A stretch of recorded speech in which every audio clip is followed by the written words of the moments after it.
no time to stall. On my way to nowhere, I'm not afraid at all.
You rock my world,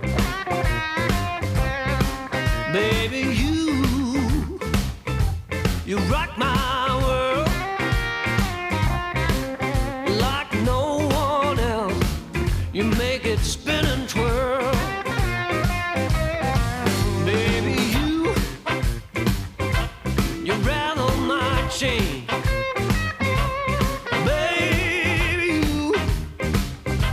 You rattle my chain.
All right, let's see if this works. All right, am I still streaming? Yeah, everything's still going as far as I can tell. Give me a heads up in the chat if if it's working. Oh my god, if you only knew. I'll show you a little bit of a glimpse of the setup that I've got going on now, but it's by far my most insane moment as far as tech craziness. But it seems to be working. I'm just keeping an eye out on stuff because this is really a test to see if this stuff is all going to hold up, because it's a lot of shit to deal with. But I hope you guys are doing well. Thanks for joining me, because I had to do this kind of a live test because I need feedback from you guys in the chat, and I need to make sure that it actually works when we go live, not just in this environment here. As far as I can tell, you're seeing everything I'm seeing. I've got multiple, like I can show you, if I show you the back camera, when you actually see what's going on in front of me, I think you'll get a better appreciation of what's actually happening. So let me, I'll see if this works. Press a button. Let's hope everything stays in working order. So I'm still streaming, still going there. Let's see if I hit the back cam. Okay, so there's that. So I don't know if you guys can. That screen up there is the whole streaming setup that I've got in here, with multiple cameras, multiple buttons, sound effects, graphics. It took me a while to put it together and to build. It's a lot to deal with. So if there's a back camera, you can see me there. You can see the Les Paul, and you should, by the way, be seeing everything in HD in 720. I want to just make sure. Okay, so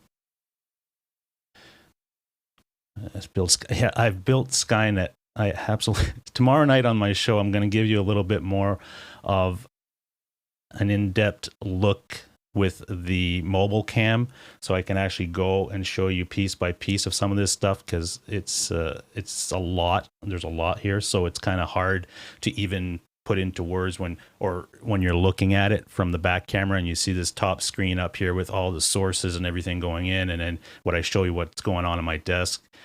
It's a lot to explain, and I don't know. I'll give you a quick look of it today, just kind of so that you can see the back cam and everything that's going on.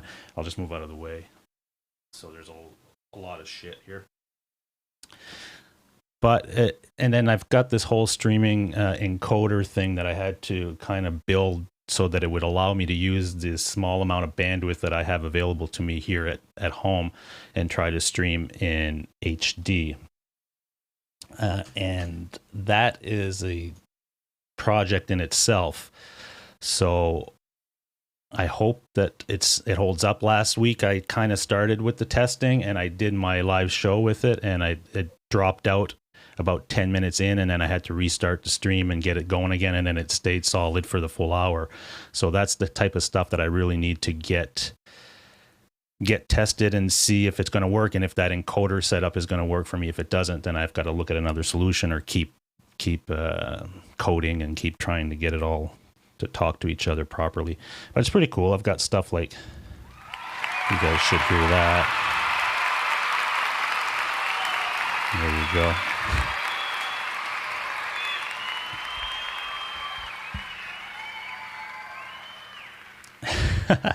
Wolverine. Yeah, I am married and my wife is very understanding. But this little area here is kind of my room, and she's got her kind of sunroom area where she does her stuff. So it's a good compromise. So, but she's definitely understanding as far as everything that I get into. So that works. I also have kind of like a tune in the background if I want to. You guys should still be able to hear me, and a little bit of music in the background that I could bring in once in a while if I'm doing something. So it's just a matter of testing these buttons. The other thing that I programmed in here is, I'll show you the controller tomorrow, but I've got a controller in front of me with buttons that kind of interacts with the whole system. But the other thing I've done is I was able to hook up my lights through this controller. So when I come into the studio, I can just hit a few buttons and all my lights turn on. It's not like I'm going individual lights and turning them on, ding, like adjusting and everything. They're all plugged in, adjusted. I just hit one button, bang. Like I can turn off this key light, and then I'm dark, and I can press it again, and it's back. So it's all done through a controller, and I'll show you that controller because some of you might be interested in this. This controller is by Stream Deck. I'm sure some of you folks know, if you stream, you've heard of the company Stream Deck, but it's kind of a controller that you can very easily program to use with stuff like OBS, Ecamm, all kinds of things. And just for basic functions like lights, if you have Philips Hue lights that are connected to your network and stuff, you can control that. There's a lot of stuff you can do with it. So it's a really, really cool device. So if you guys are live streaming, it could really help your switching and stuff, so that you just got a few buttons programmed and you can switch from camera to camera and get everything working. Like I can go to my screen share here, and you should see that. I just going to shut this here. So you should be able to see, like if I'm sharing my screen, you should see what I'm putting up there. I've kind of developed templates and stuff to kind of look a little bit cleaner. Let me see. So as you can see, I was still looking at strats. I'll talk a little bit more about that tomorrow on tomorrow night's show, as long as all this stuff is holding up. And this is why I'm doing the test today, because I need to make sure that it works. But yeah, I'm still looking at strats. I still been watching it for the past, well, almost 2 months now, just to see what's going on with prices. But the ones I have been watching, about 10 of them locally and around Canada more, have not really dropped in price. So, but I don't want to talk too much about that stuff. I'll keep that for tomorrow's show. Let me just check my encoder, make sure that that's still running okay. And it is. And the other thing is, the guitar is all plugged through the system like it would be with the Helix, and I can play music and jam along to music. I can bring in the Helix screen. I can actually, let's test that right now, because I haven't tested that yet when I want to bring in the Helix screen. So if I open up Helix, this will be an interesting test because I haven't done, yeah.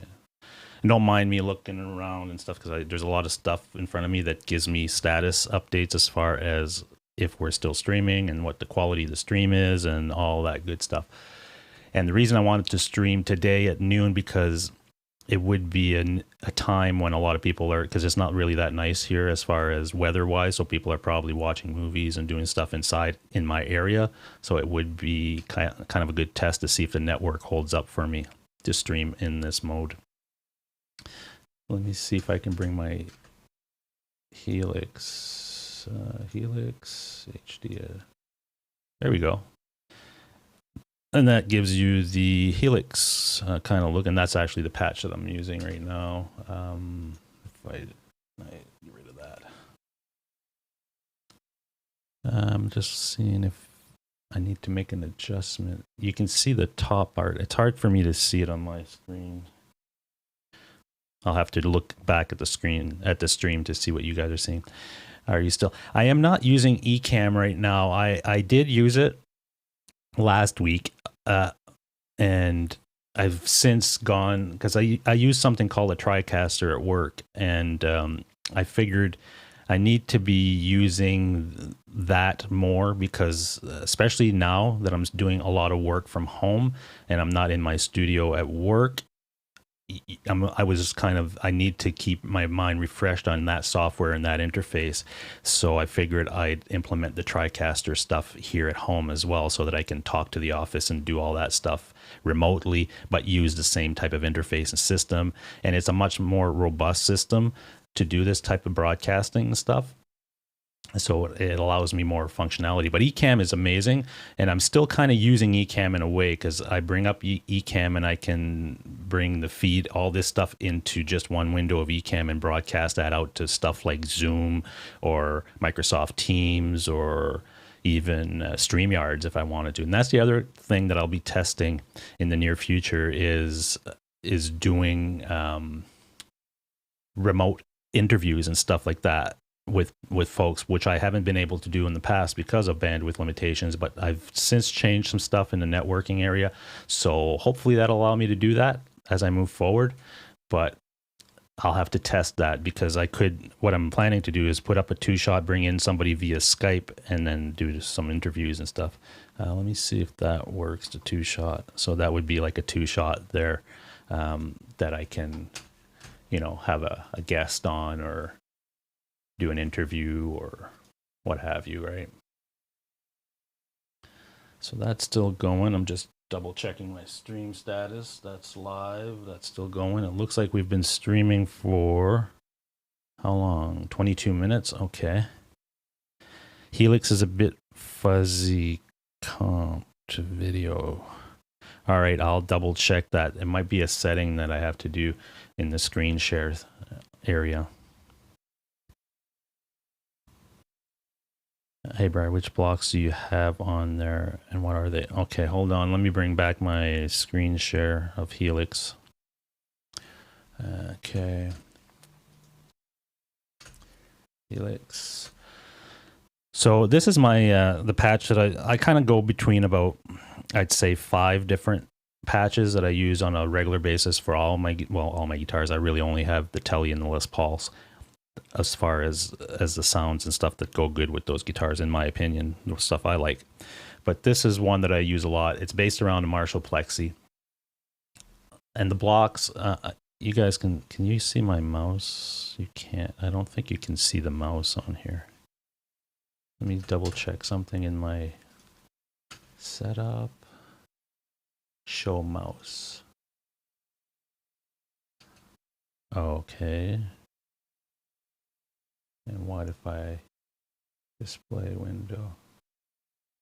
All right, let me just try this then. This is what we're here for. We're here to test. So let's see if that works. If I do that and then I enlarge that a bit. Can you guys see that a little better? You can see my mouse, I think. No, you can't. I can't see my mouse on there. Oh. Well, anyway. So what I have is basically the wah that I use all the time, which is a throaty, it's called. And I really don't mess with the settings that much. I bring down the low frequency and high frequency. So the low I bring it to 360 and the high frequency I leave it at 1.6. And that's pretty much as I do. I might bring the mix down to 90 or 91%, but that's about it.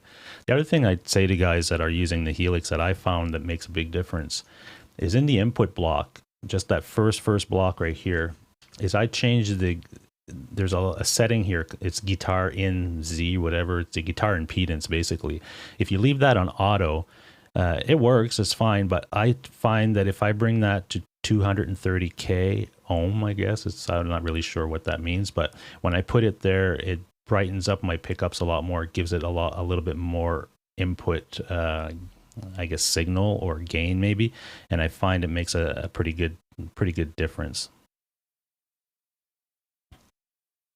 Yeah, I'll have to check why the Helix is coming up a little bit blurry, or it could be just a setting. I'm not sure. I'll have to double check it. And then I put a compressor on. The compressor is only there when I go to my cleans. I really rarely use a compressor in my distorted sounds now. I used to, but I just, with experimentation and stuff, it seemed to be a little bit better just using it for cleans. And I've got a phaser, and I really don't use it that much. I just have it in there in case I need it for a sound. It's just part of the patch, and I can just hit a switch on my Helix and it'll come on and off. I don't really use it that much. And distortion, I've got a Timmy and a tube screamer. And again, it depends if I'm in the lead patch or the lead snapshot, the Timmy will go on. If right now I'm in my rhythm snapshot, and I always pretty much put a screamer in front of the Marshall amp. I just find it pushes it nicely, so it gives it a nice, and with this guitar, this is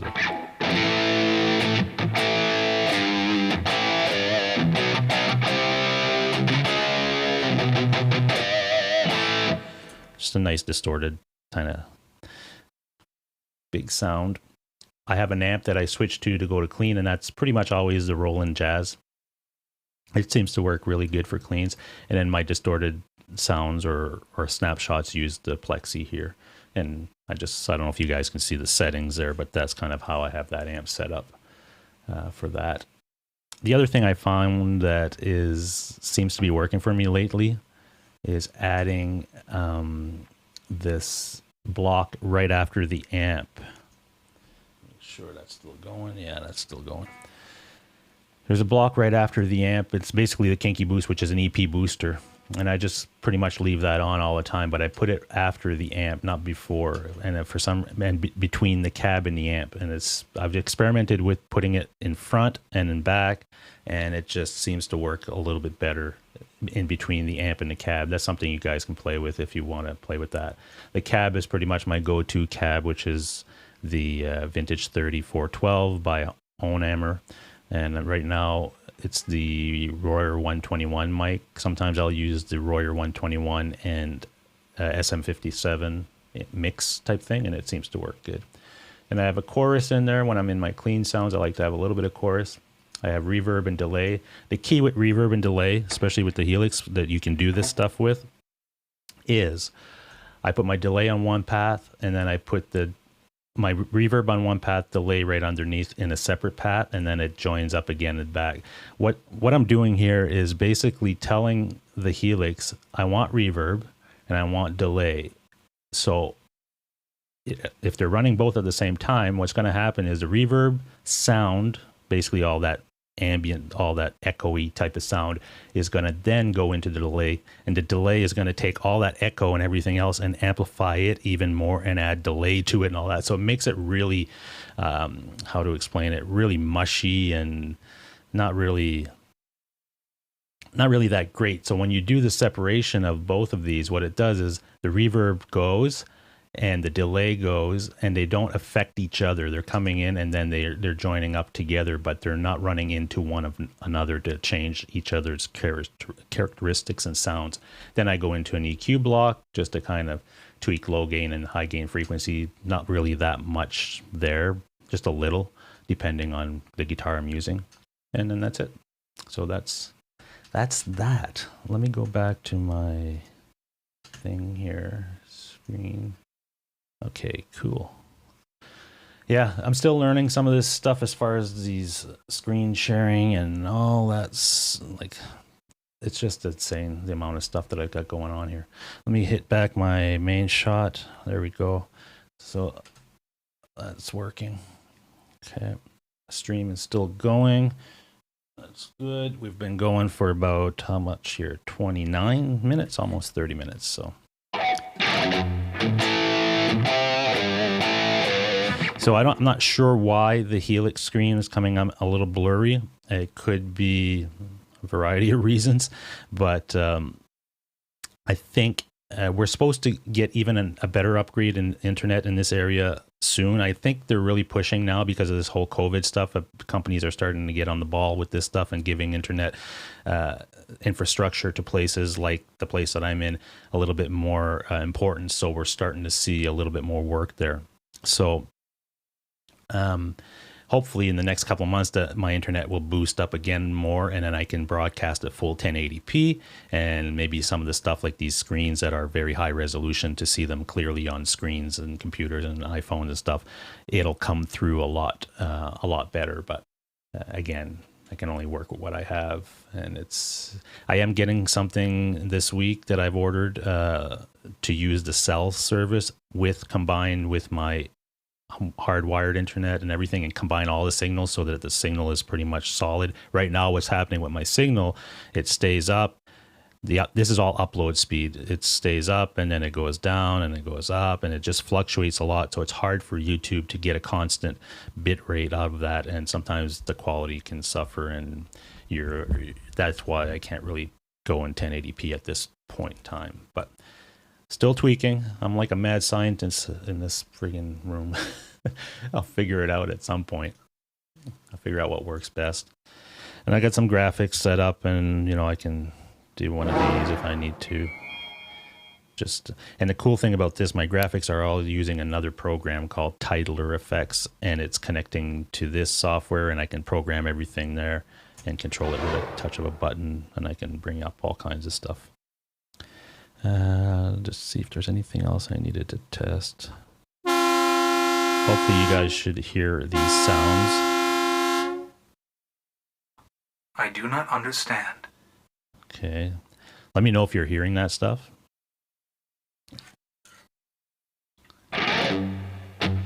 IR, yeah, it is a Onammer 412. Geez, I can't. If you go on Onammer's site, they've got so many now, but I can't remember exactly the pack that I bought. I think it's the Mesa pack. And I find I've used many IRs. I've tried many IRs. I should say, from different companies, Celestion. There's a couple other companies I don't remember off the top of my head right now, but out of everything that I've tried, and I've kind of A/B'd, the Onammer stuff for me, for my style, seemed to fits the best. So, hey Sandra, we got Quentin, we got Wolverine in here, Brian S, Lars Guitars, we got a bunch of people jumping in. Again, this was just a quick live stream that I wanted to do to kind of test this stuff before I do my show tomorrow night, which is scheduled for 7:00 p.m. The other thing I find, because YouTube now has changed it's the YouTube studio. It's different than what it used to be.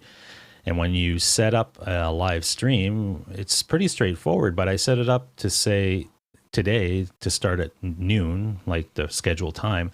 And then when I looked at my channel or whatever to see that it had scheduled, it did schedule it, but it put it at 3:30 for some reason. So I don't know why that's happening. Then I went into the YouTube studio channel to see if I could change it. And after you've scheduled the stream, it doesn't seem to be a place where you can go in and change the time if it's wrong or something, or if you need to make a change. It's almost like you've got to schedule a whole new stream. So I think I need to figure that out. I wish they would have left it like it was before, like the classic studio is. I don't know. It's going to take me a while. Plus, I use all this stuff for work. On a weekly basis, we're streaming for work, and these are huge medical live streams where, you know, we typically get about 1,000 to 1,500 people live, and then we get, you know, probably 10 to 20,000 views after. So these are kind of important. And YouTube changing some stuff, and like they've done it for guys like me that have to run the whole show and set up the events and all that stuff. It's just a pain in the, you know what. Brian S is asking, so your IR is acting as your, yeah, the IR is basically a cab. That's all an IR is. It's a company went into a studio, mic'd up a cab with certain mics. They capture that impulse. It's called an impulse response. So they capture that. So when you plug it into your, you put it into like your Axe effects or Helix or things of that nature. That's what it's doing. It's taking that signal, putting it through a simulated cab. And the cabs that come with the Helix are good. I mean, they're fine. They're the same thing as an IR. It's just Helix versions of that. But IRs that are done by companies like Onammer or Celestion or things like, I'm trying to think of, there's another one that's really good, but I don't remember the name of it. But if those companies, sometimes they go over and above what's into your Helix as far as cabs. So that's why I played with all of them. I like Helix cabs, the stock ones, but I just find this one I've always gone to. And when you find one that really works for you, you kind of stick with it. It's putting you on Pacific time auto. Yeah, okay, well that's what I got to go into the YouTube, I guess, settings and change my time zone or something, because that sucks ass. Greg Summers, how are you? What EQ are you putting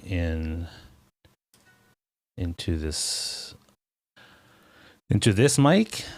I'm not really putting. Well, it's running directly into my mixer, and my mixer is not really. It's pretty flat as far as the settings, and then it goes into my universal audio, and my universal audio has a compressor. And that's it on it that I put on to this mic, and I just leave it at that. I don't really have an EQ that I'm setting up differently for frequencies. It's pretty flat. The universal audio compressor is really good at kind of, you know, maybe dealing with the high frequencies and those peaks and stuff. So maybe it makes it sound a little smoother. I don't know, but that's how I have mine set up. Ryan S says several of my purchase patch have both IR and a cab. So, well, IR is the same thing as a cab. I don't know why the ones that you purchase. I think what they do when you do purchase one, and maybe they give you the option of here's the Helix cab, the stock cab, and here's the IR, because sometimes you have to actually go purchase the IR. Maybe that's why they include both in there, and then you choose what you like. But I rarely use two cabs in my patches unless I'm actually programming a snapshot to change. Okay, I'm using clean, I just want to use a 212, and when I go to distortion, I want to use a 412. Then I would put two cabs in my Helix patch, but I wouldn't engage both of them at the same time. I never do that. I've tried it a few times. I don't see the benefit, so I always just keep it one cab, one IR. That's it. You don't, like, when I say cab, I mean IR. I wouldn't put two things together. YouTube internationally, or obviously trying to sabotage smaller channels lately. Yeah, I don't know. YouTube's been having all kinds of craziness going on. Well, they're just flooded with traffic right now, so I think they're dealing with a lot of stuff. All right, so that's still, I'm just checking my stream to make sure everything is still working. The video should be pretty clear as far as this video, and the camera that I'm using is really good. So, and if I'm broadcasting at 720, if somebody can tell me if I don't know, it doesn't tell me on my screen, but it should be 720, 60 frames per second. So hopefully that's what it is.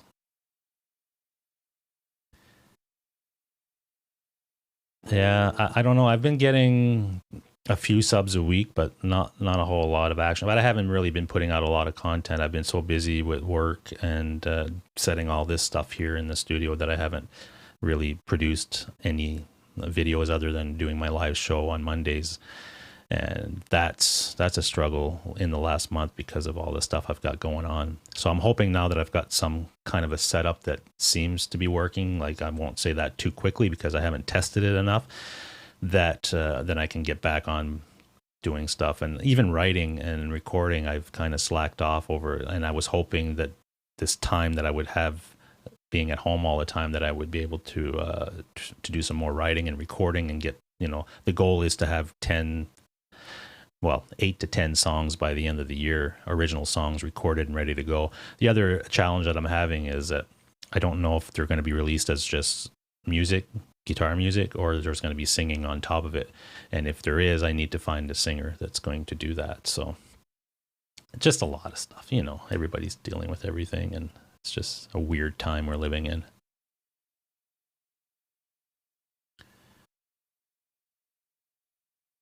Brian, post before. What do you mean? I don't know what you mean there. Brian S. You say post before, but you put a bunch of little characters there. I don't know what that means.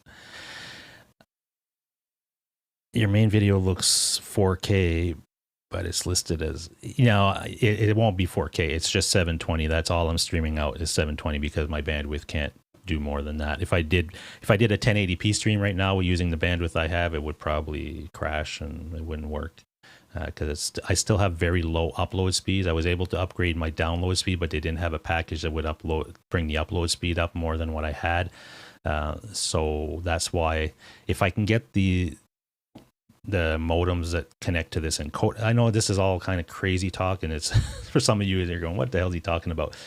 But if I can get this other attachment that's going to use cell towers, including and my internet connection, wired connection all together, and combine the signal, then I might be able to push out a 1080p stream. But I won't know until next week when those things start. They shipped on Friday, so hopefully I'll get them this week. But with the delivery times, you never know these days.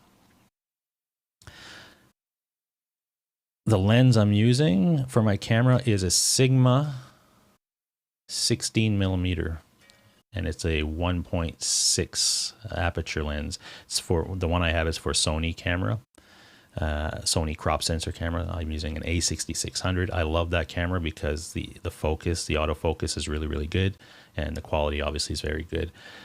So that lens, the Sigma 16mm 1.6 is available for Sony, Canon, Nikon. So depending on the camera you have, just look. And it's an actually reasonably priced lens compared to, if you bought a Sony 16mm and 1.6, you'd be paying double the price. And this lens has been highly, highly reviewed, and people love it. So that's what I have here, and gives you kind of this kind of angle. I'm pretty close to it. I mean, I'm about 2 feet from it maybe, and this is the angle that I get out of that. The back camera, I'm using a 16 to 35 lens on that. If I click back to my back, and that's, I still got to play with the settings on that one. I think on my screen it's looking a little bright. It could be the lights there, but I think I can darken it up a little bit to make it look a little better, but I'll have to play with that.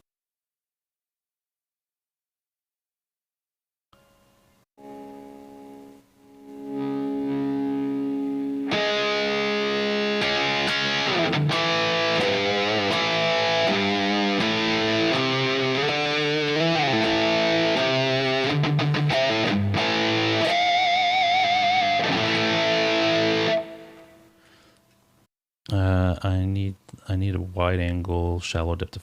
Yeah, well, that's why I got this 16mm, because it's pretty wide, but it's on a crop sensor. You got to remember, this is a crop sensor camera, so 16mm is really about the 24mm on a full frame camera. But when you're looking at wide angle lenses with 1.6, 1.4, 2.8, those fast apertures, that's where the quality of these lenses are, and they're pretty expensive when you get in that range. But Sigma has released this series of lenses at that aperture at reasonable prices, so definitely check them out. Mickey Stedelmeyer, how is it going, brother? Hope you're doing well this Sunday. Let's see, YouTube is filled with engineers getting paid too much. They can't leave a working interface alone. I know. Oh my God, I wish they just left it alone, because for guys like us that use this stuff, because I don't do this. I do this stuff personally for fun, but my full-time job is doing this type of stuff for a medical college, and we use those platforms, YouTube and Facebook and Vimeo and some stuff like that. And when you're dealing with that stuff and scheduling broadcasts and all kinds of stuff, and they change their interface totally overnight, it's like, what are you guys doing? Where's this? And they don't explain anything, and they just take features away that people are used to using, and it's just a friggin' pain. Let me see if I got anything else I wanted to test on this. So I got my camera shots. I got my 2-up shot, which is that. I can put my lower third anytime I need it, so then I can take that off if I need to, so that's cool. Go back to, what's this? Okay, so this, where's my back cam is that. And then with the back cam, what I can do with this software as well, but it takes me a minute here because I didn't program that button yet, but I can virtually kind of, it's not on there. Where is it? Oh, I know why. Okay, hold on. I can go here, and then I can have virtual zooms and different shots. So I can do that. I can do that. I can do that. So if I needed to zoom in a little closer, I could. So yeah, there's a few different options here. I got to program that button in, like on my little controller here, which would make it a lot easier. But even learning how to program the button so that it talks to the TriCaster, because the TriCaster is a separate computer. So I'm doing all this with these buttons over the network. It sends out a signal over the network, brings it to one computer. That computer receives the signal and says, oh, what do you want to do? And then you program it to do what it needs to do. Just that process was crazy to try to get to work, because there's little nuances that you have to deal with. Hey, Janice in the house. Fruitcake Tony, what's going on, Fruitcake? Paul Lou's in the house. Hobo Roadie.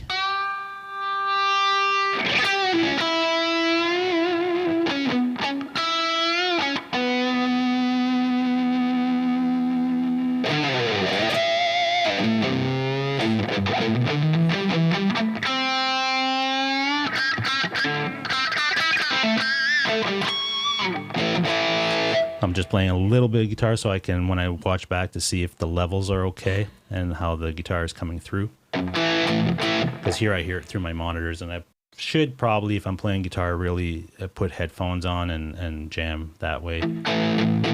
I think it would give me a better result. That's still going. Okay, well, I'm happy about the encoder staying up because, like I said, last Monday it cut after about 10 minutes and I had to restart the stupid stream. So at least now it stayed up for 46 minutes I'm seeing on my screen.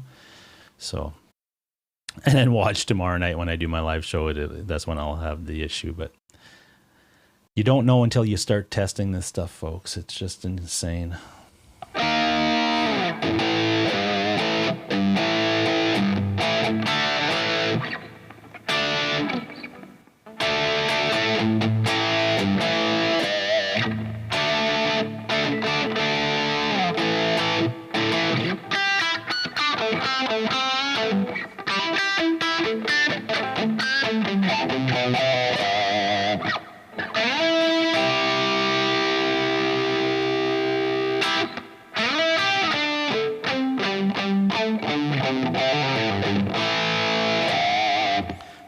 Play the AC/DC one too much like the song, because YouTube will kick me out.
Something like that.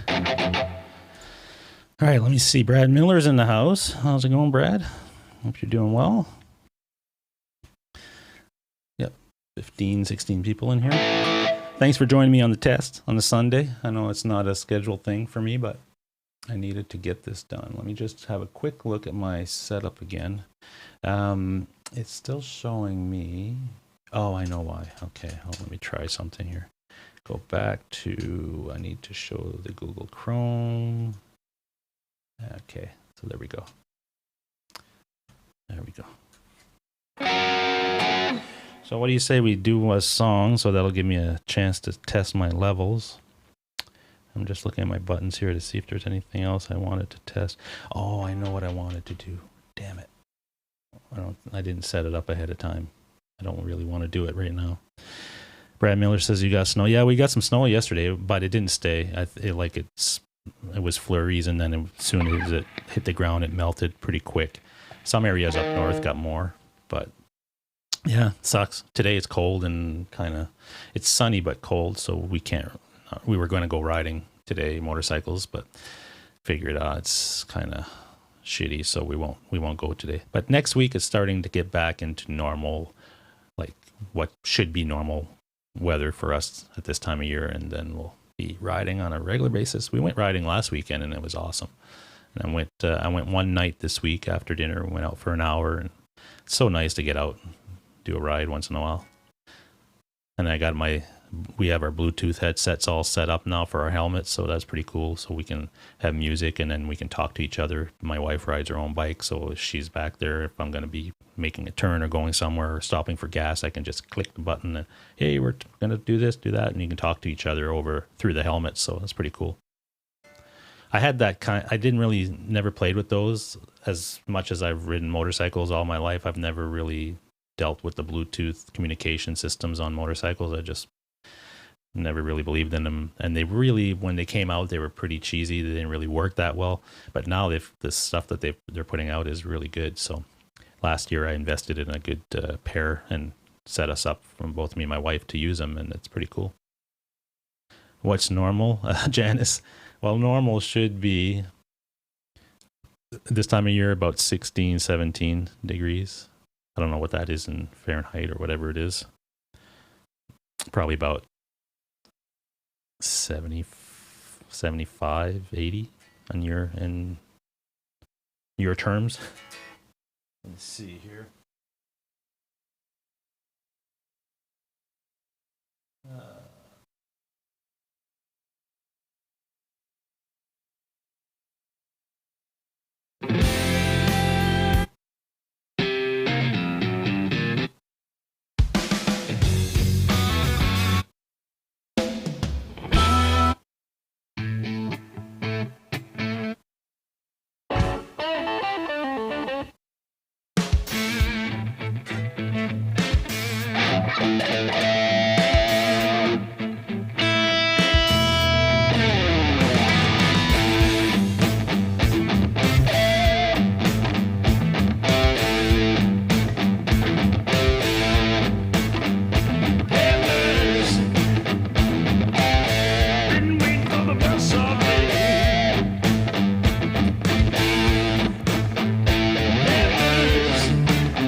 All right, that'll give me my back camera test, and hopefully the levels are okay. That should have worked. Let me bring up this volume a little bit. All right, so yeah, again, purpose of this stream, very much a test to see how everything works. I'll watch it back after, see how my levels and how my cameras are looking, and hopefully everything is working, because I put a hell of a lot of work in this setup. I'll tell you that much. It's one of the most intense projects that I've ever taken on, and I'm telling you, in the midst of doing it, in the middle of it, I was questioning myself. I was about to say, I don't know if I want to do this. I was about to tear it all down. And the other thing that's very, I guess, a little bit worrisome for me when it comes to this setup is that the time at some point I'm going to have to tear this all down and move it to somewhere else, or make changes, or maybe because I need a new desk. I don't have enough desk space here, so I would like to get a bigger desk to put here to get all this stuff better organized, because right now it's just a mess as far as cables. Like, you guys don't see those parts because I'm got my camera shot set up, so you're not seeing the mess of cables or everything that's sitting on my desk right now. But the day that comes that I have to rearrange all this stuff and I have to unplug everything and plug it all back in and figure out how everything is hooked up and making it work again is not a day I'm looking forward to. Let's put it that way, because, oh my God, it is a little intimidating when you look at all this stuff. And because it's not just, oh, there's a cable that plugs here and it goes there. It's everything intertwines with each other. So if you miss up one step in the process and it screws up, it takes you hours to kind of trace back why you're getting that little noise or that echo, or something's happening where you're not getting sound into your recorders. And that's the problem. It's not just, okay, well, this cable came out of here, I'm going to plug it back in there. When I put it back in, it's knowing that step by step it affects everything in the chain. So, but anyway, neither near here or there. Hey, Mitch Heyman, what's going on, Mitch? Hope you're doing well and all moved into the new place. I saw some pictures I think you posted on Facebook. Looks like a nice little place you got there. So hopefully you're enjoying that. I know that moving is not always fun. It's always a little bit stressful. So especially these days, what we're going through, you have to deal with a move in the middle of that. It sometimes can be a little bit challenging, but hope you're doing well. Brian S. Kick-ass. Yeah, thank you, Brian. Yeah, it's just a lot of stuff. And then what I want to do with this whole setup is bring in a lot of work streams through here and then stream it out through the channels that we broadcast to at work. But I'm still, like, I'll be able to do a lot of cool stuff for work-wise from here using all this stuff. But it's just the bandwidth that I'm really, because I can't afford to be in the middle of a stream where there's 1,500 people there and they're there to learn and they're earning credits for medical situations and stuff. And then all of a sudden your stream goes down because of your bandwidth isn't strong enough or something happens. And then you got to try to explain that to your CEO and, oh yeah, sorry about that. Yeah. So I still do the bigger streams, the stuff for work that I need really good bandwidth. I still try to go down to the office once a week and do it from the studio there, which we're allowed to do, to go into the building just to do some stuff like that. The building's empty anyway, so it's not a concern where you're around a lot of people. But at some point, I want to do everything from here. Just, if a guest is coming in via Skype and I just control the whole system and just broadcast to whatever channel I want. All from the comfort of my own home, which would be nice, but if it's just that stupid internet. If I could get fiber to this house, man, I'd be golden.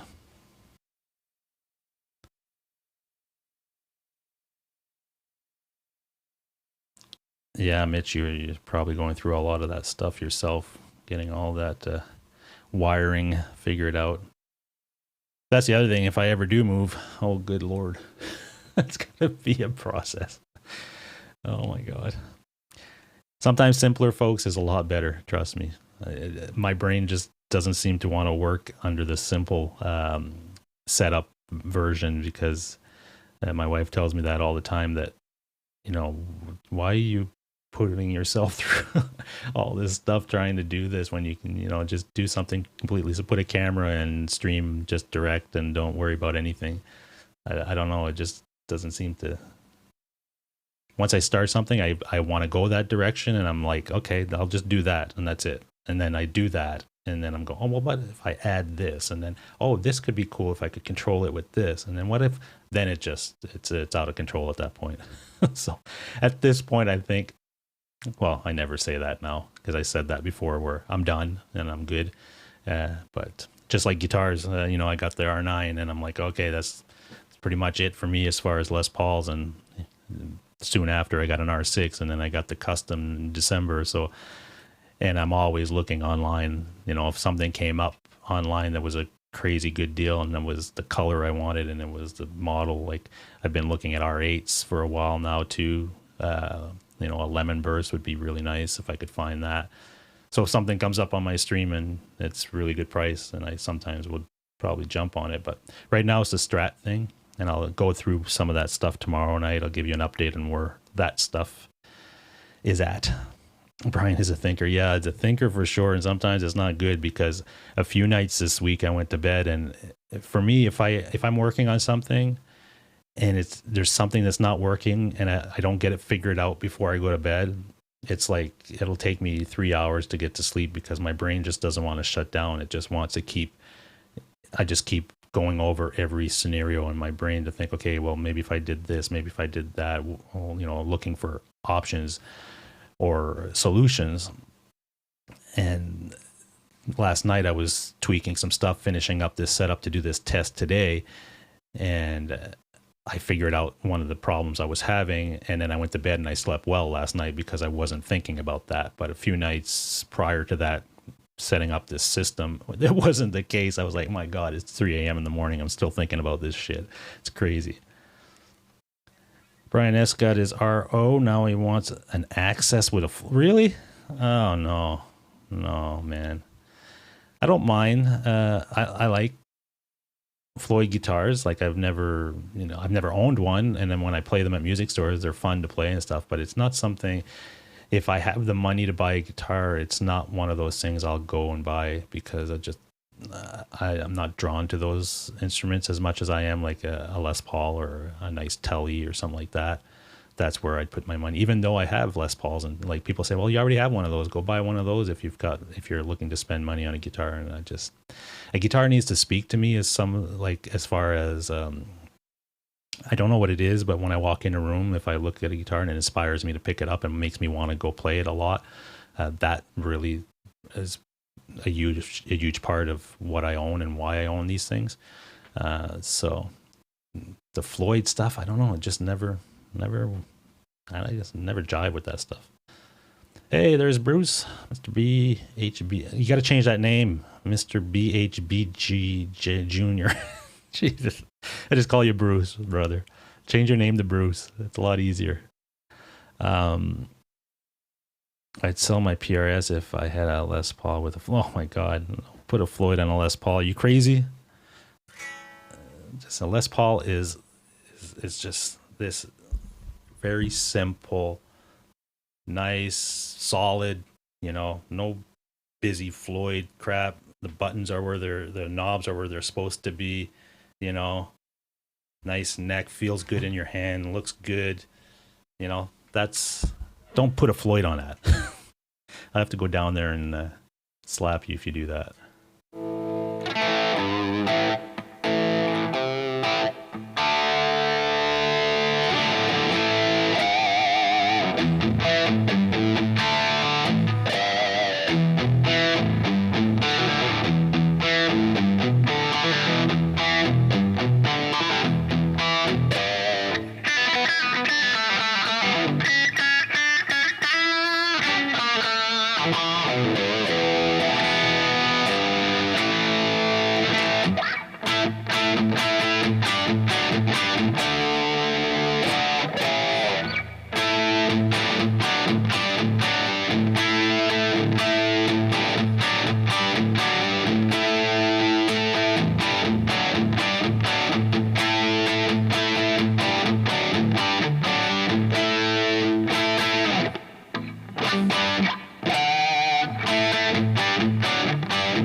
What do you got? Reverb.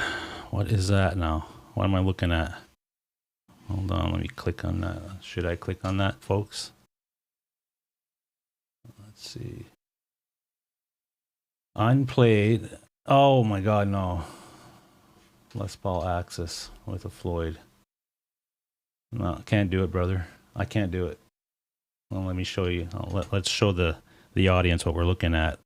Let's see if I go like that. Does that work? And then I go back. Where is that? Right here. This is what Brian Stewart sent me. And I can't do it. Sorry. It just doesn't work for me. Gabriel Tone Guitars is going on, my man. Let's have a closer look. It's not that it's bad looking guitar or anything. It's fine, but I just can't do the Floyd on a Les Paul for some reason. This one's in good condition. How much was that? I'll go back to the price in a second. I think this is a custom shop guitar too, I think, by the looks of the case. Yeah, that's a custom shop. You're going to pay some money for that. Wow, that's, I don't know, man. My brain isn't... I'm looking at a Les Paul, but my brain is saying no, for some reason. Interesting, no? It does look like it's in good condition. Look at that locking nut at the top. Man, it just looks out of place for me. Wonder what pickups are in this. I guess I'll look at the description after we go through these pictures. Guy took some great pictures, though. I'll give him that much. Look at that thing. It is clean. Frets are perfect. This must be a new guitar. Or if it's not, it's in hell of good condition. I don't like that locking nut up there. I know nothing about tremolo systems and locking nuts, and it's $2,900 US, so you're talking probably 36, 37 Canadian or something crazy. It is thinner, yeah. I know these are known to be a little thinner and lighter for sure. It's got that cut in the back, the belly cut, and I think it has the neck joint is kind of tapered, so that's nice. Not that it's a bad guitar, it's just, Oh, it's got a volute. Yeah, interesting. Custom shop badging on it. And it's got that big cutout in the body for the trem, which is kind of weird when you're looking at a Les Paul. It is in good condition. There's a case with it. I don't know, that trem just looks out of place. I don't know, man.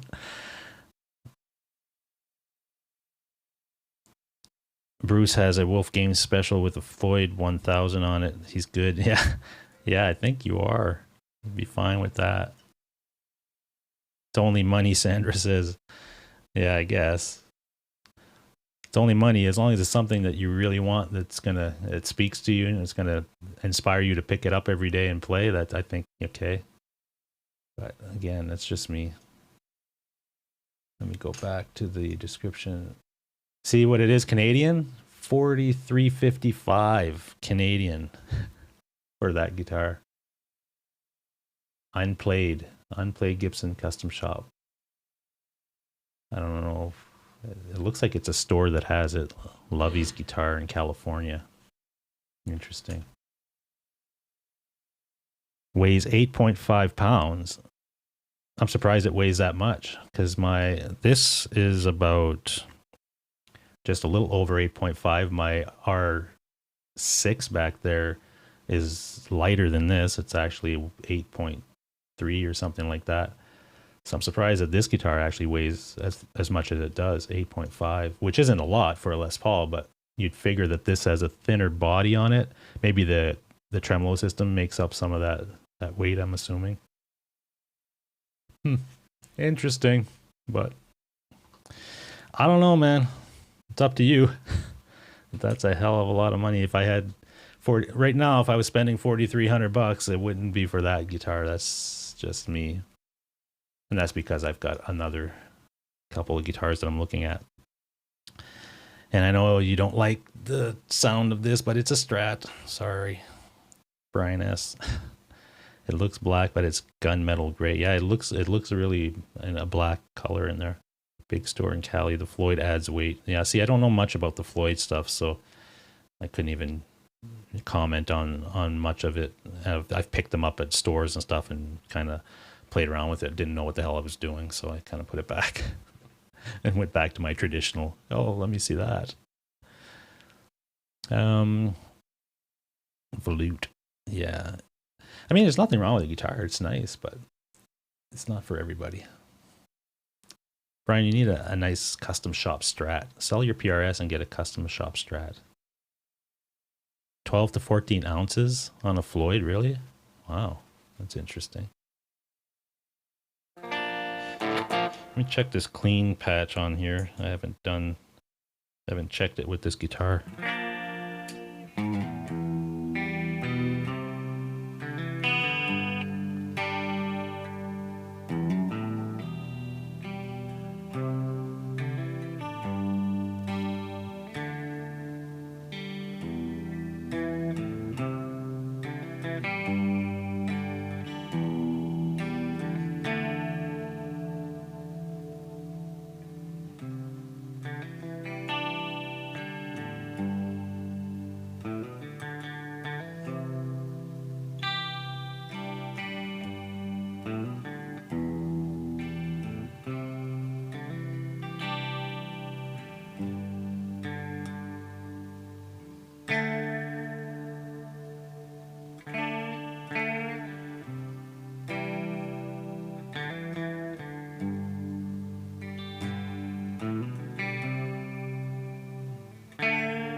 All right, clean works.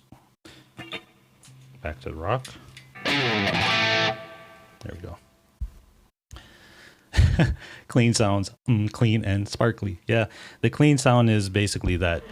In the Helix, to me, I haven't found an amp model for clean that's better than the Jazz Rivet, which is, I guess, the Roland 120 simulator or whatever it is. It's just really good. You set it out of the box like that and just tweak the setting for the guitar you're playing. And then I always add a little bit of compression before it. Not a whole lot, just enough to, because the way that I pick, I kind of adjust it to my feel. And right now you had the chorus on that sound, so the sparkliness, I guess. But the chorus is very low. Like let me check my mix level on that. I can tell you exactly how much of the mix is chorus. Chorus mix at 43%, so it's not even halfway in the mix. It just sits in back there nicely to give it a little bit of sparkle if you need that. And then I can turn it off and on with my foot switch on my Helix when if I don't want that. Strat with Naked Lady on it tomorrow. On the oh, okay, cool. On the Livewire show tomorrow night. Cool.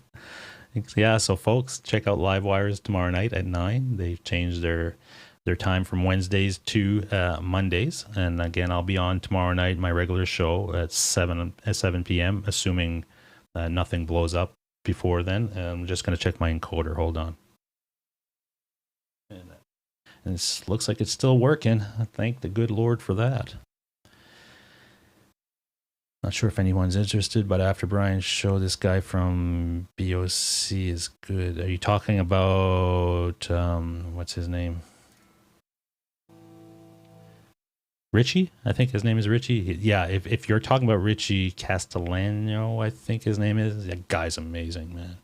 Can play anything. And if you watch his Band Geek videos where they actually cover songs and they're all sitting in the room together, like they'll do Kansas or Black Sabbath or Toto or anything, and it just sounds amazing what this guy can do. So that's that. So again, folks, I want to thank you guys for jumping in today. That was really nice of you, and I just wanted to really do a test here to make sure it was all working, and it seems to be working okay. Let me see if you should see that come on the screen, which is good. That works. Put that back on. Cool.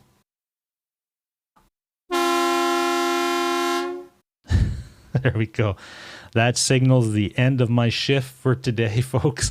So have a great afternoon, and we will catch you tomorrow night at 7 o'clock. Hopefully you guys can make it. I got to check this YouTube settings here because I scheduled that stream this morning. I got to go check what time it put it into my system, because if I'm on different time zone, the time's not right, so I might have to reschedule that stream, but that shouldn't be an issue. All right. Have a great day, and stay safe out there, and hopefully you get the chance to play some guitar today.